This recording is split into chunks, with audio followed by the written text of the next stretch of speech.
Bien sûr que tu avais compris que l'enfant imite le parent, mais il y a avant tout cette transmission qui se fait de manière génétique, de manière transgénérationnelle, avant même l'éducation que tu vas lui donner.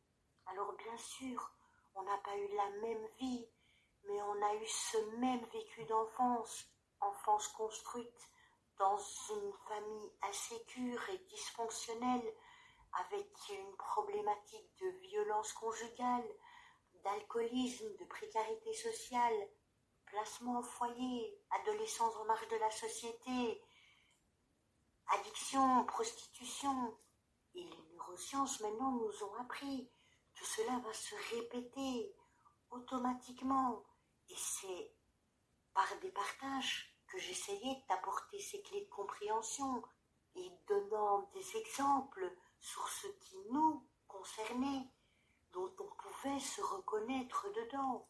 On sait de manière neuroscientifique comment ça se met en place dans l'enfance, comment ça se transmet. Et elle ose dire que non, elle le fera à sa façon. Pendant plus d'1 an et demi, j'ai partagé des tas d'informations pour essayer qu'elle se remette en question et qu'elle puisse briser ce cycle infernal en transmettant un peu d'empathie à son petit garçon. Parce que sans empathie, rien n'est possible. Alors je vais vous passer un propos de Boris Cyrulnik et vous allez comprendre ce qui se passe quand il n'y a pas cette transmission empathique et ce lien affectif nécessaire entre la mère et l'enfant et sa figure d'attachement les 1000 premiers jours. Non, c'est parce que la mère n'a pas été sécurisée, parce que le père n'a pas fait son boulot, parce que la société n'a pas fait son boulot, etc. C'est quand le bébé arrive au monde, il éprouve toute information comme une agression.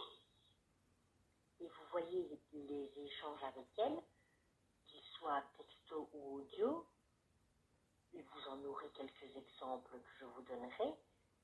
Toute information est prise pour une agression, une sollicitation. Tu me prends pour une handicapée, tu crois que je suis bête, mais tu crois que je ne sais pas, mais je connais bien ça, et pourquoi tu m'envoies ça?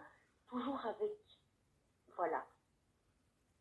Et ça donne des bébés qui, alors certains enfants, les garçons surtout, arrivent au monde avec une tendance à l'hyperkinésie. Ils grimpent au mur, ils ont des troubles de la concentration, ils n'écoutent pas ce qu'on dit, et ce sont des enfants difficiles à élever, et parce que eux, ils éprouvent tout.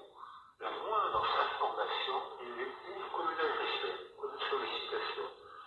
Alors ils sont difficiles à calmer, ils apprennent mal à parler, puisqu'ils n'ouvrent que le temps, ils n'écoutent pas, ils ne sont pas attentifs aux gens, ça ne les amuse pas, de jouer avec les mots, ça ne les amuse pas, ils sont tout le temps dans l'hyperaction, donc ils apprennent mal, donc ils se socialisent mal, donc ils vont fournir la population des futurs mauvais élèves, parce qu'ils apprennent pas. Et vous voyez comment on peut constater la transmission génétique avec elle, pas avec son bébé, parce que je ne l'ai pas fréquentée. Elle ne fait pas attention à ce qu'on dit, elle n'est pas capable de se socialiser, elle prend toute information comme une agression, comme une sollicitation, comme si on l'attaquait sur quelque chose. Aucune envie d'apprendre quoi que ce soit et d'essayer de comprendre quoi que ce soit. Elle n'est intéressée par rien. Même quand ça concerne son enfant, ça ne l'intéresse pas. L'enfance est donc une période qui détermine l'adulte que nous devenons. Nous sommes façonnés par notre vécu et nos expériences, nos souvenirs et nos conditionnements, parmi lesquels il n'est pas rare de retrouver de nombreux traumatismes comme le rejet, l'humiliation, l'abandon, l'injustice ou encore la trahison. Nous ne sortons pas de l'enfance égaux. Elle nous laisse de nombreux bagages propres à chacun que nous portons à vie et qui nous structurent malgré nous. Ces traumatismes et ces expériences nous ont conduits, adultes, à développer des mécanismes de défense plus ou moins visibles. Les études nous disent que ça donne des troubles du comportement chez l'enfant. Les enfants deviennent agressifs, anxieux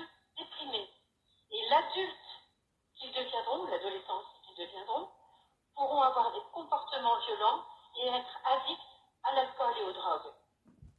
Audio WhatsApp d'Anne-Laure Buffet que je lui avais partagé, croyant que le petit était toujours là.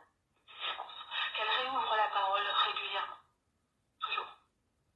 C'est à peu près le seul moyen encore aujourd'hui que l'on a pour pouvoir protéger les enfants et pour pouvoir protéger les mères et que les mères se rappellent qu'elles ont un devoir parce qu'elles ont décidé un jour d'être mères. Quelle que soit la raison pour laquelle elles ont décidé d'être mères, c'est non seulement d'avoir un enfant pour pouvoir le chérir, mais c'est surtout en faire un être humain et un adulte un peu construit. Un enfant qui arrive dans ce type de situation conflictuelle, il est déjà suffisamment en risque d'être déconstruit. Si la mère n'arrive pas, au fond d'elle, à trouver une ressource pour pouvoir rester le plus possible mère ou redevenir le plus possible mère, elle fait aussi du mal à son enfant. Et c'est une mère qui blesse. C'est très culpabilisant lorsque je dis ça. Je le sais, pour les mères qui sont dans ces situations-là. Je sais très bien que ça peut leur faire un tort considérable. Il ne faut pas oublier, encore une fois, que nous avons toujours la possibilité. On a toujours la possibilité de le faire. Il ne faut jamais hésiter à le faire. Ne pas le faire, c'est laisser une blessure. Le faire, c'est permettre que la blessure cicatrise. Elle sera toujours là, la blessure. Mais un enfant, il en connaîtra d'autres, malheureusement. Mais en revanche, ça renouera le lien entre la mère et l'enfant. C'est très important, parce qu'elle porte pour elle la culpabilité de tout un système familial. C'est pour ça que plus nous pouvons parler, et plus si aujourd'hui nous ne pouvons pas refaire ce que le passé, ce que des décennies de tradition familiale, de tradition sociale, c'est très bien de se battre contre le passé. Mais comment faire pour que nos enfants aillent de mieux en mieux?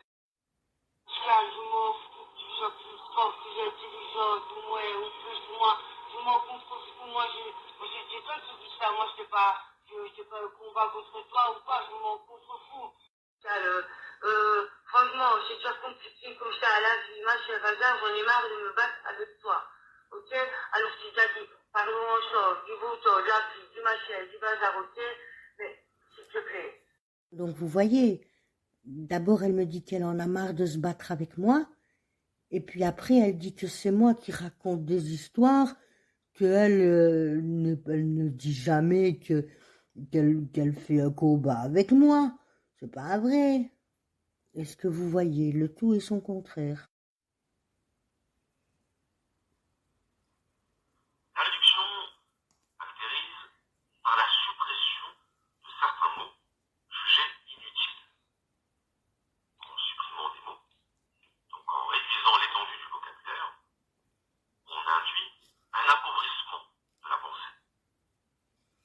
Ça, c'est quelque chose de très important à comprendre. À savoir que nos idées sont dépendantes des mots qu'on utilise. Dépendantes, c'est-à-dire, comme on disait tout à l'heure, on pense à partir de mots. Les mots sont la matière de notre pensée. Donc, moins on a de mots pour s'exprimer, moins on a d'outils pour penser. Moins on a de mots, moins il est possible de construire des raisonnements complexes, des raisonnements nuancés. Avoir du vocabulaire, c'est pas seulement pouvoir frimer devant ceux qui en ont moins. C'est d'abord être en mesure de désigner précisément les choses, de renseigner précisément. Cela est valable aussi pour les oublis intentionnels de certaines paroles, de certains propos. À savoir que pour éviter ce genre de situation où la distinction entre la vérité et le mensonge a encore un sens, cette situation où le langage permet encore de différencier une chose et son contraire, et donc potentiellement d'exprimer une critique, Comment fera la personne malveillante? il faut effacer jusqu'à la possibilité d'une telle critique. Validation d'intention. Autrement dit, effacer non pas seulement des faits, non pas seulement des informations, mais effacer des idées, effacer des pensées. Et le meilleur moyen d'effacer des pensées, c'est d'effacer les mots qui permettent d'exprimer cette pensée. Et vous voyez ici la cohérence dans la preuve de manipulation, en effaçant le commentaire, parce qu'après, On ne peut pas face à la réalité de ce vécu et pouvoir désigner précisément les choses de manière concrète. Pourtant, ce sont des concepts fondamentaux, des concepts indispensables même, pour pouvoir penser notre condition. Donc, moins on dispose de mots, Plus cette personne, tranquille. et vous voyez la malveillance et l'intention, parce que c'est vraiment comme un virus. Je passe qu'il fasse et je l'efface 24 heures après, tout le monde ait pu en prendre connaissance. Et évidemment, après, on le réinterprète de ce qu'on en a retenu, à notre façon. Mais je la connais et je sais, je ressens qu'elle va l'effacer, parce que là, on est atteint des sommets inimaginables dans la malveillance et l'humiliation.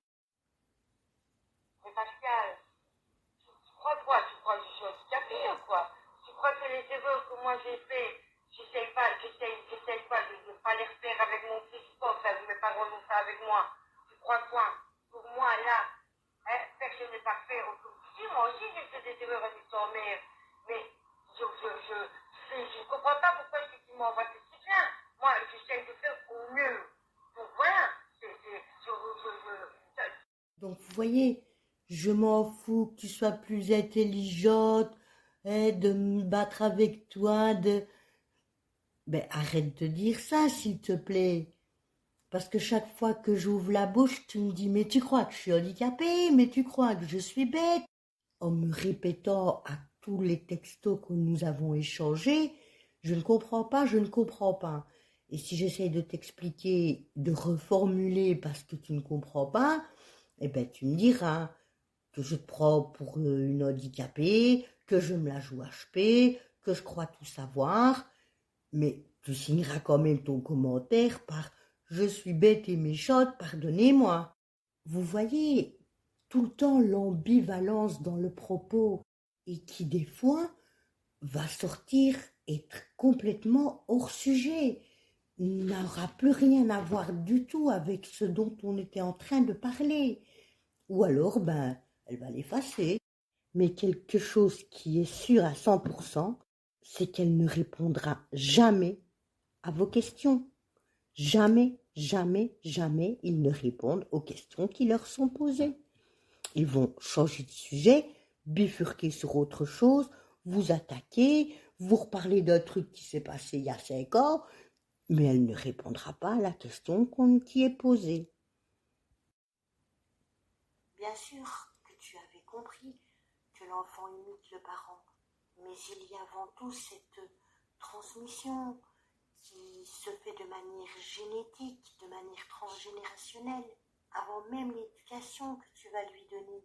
Alors bien sûr, on n'a pas eu la même vie, mais on a eu ce même vécu d'enfance, enfance construite dans une famille insécure et dysfonctionnelle, avec une problématique de violence conjugale, d'alcoolisme, de précarité sociale, placement au foyer, adolescence en marge de la société, addiction, prostitution. Et les neurosciences maintenant nous ont appris que cela va se répéter automatiquement